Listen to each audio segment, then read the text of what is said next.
Здравейте, мили хора! В това видео ви показвам как приготвям бърза и засищаща червена леща супа с малко продукти и отличен резултат, идеална за всеки ден. Запържвам крумит лук,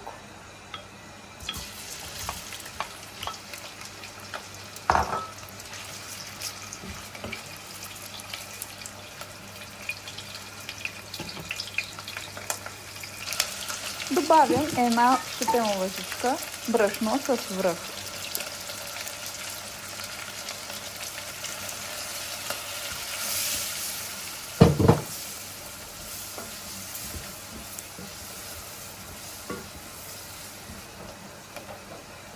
И червена леща, една водна чаша, много добре измита под течаща вода. Като се запържат леко, наливам 4 чаши студена вода.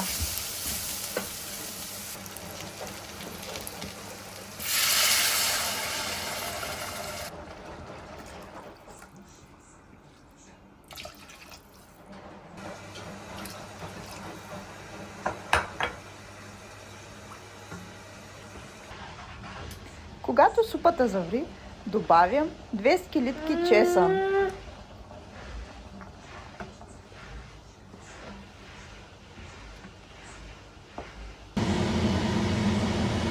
една чайна лъжичка сол,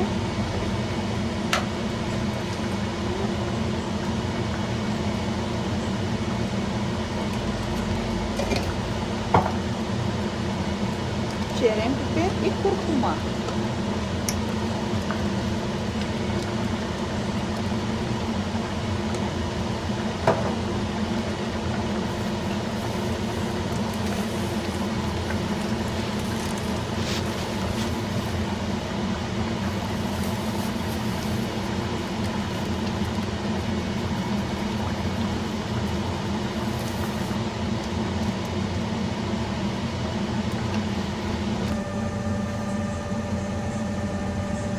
След като се свари, пасирам до гладка консистенция.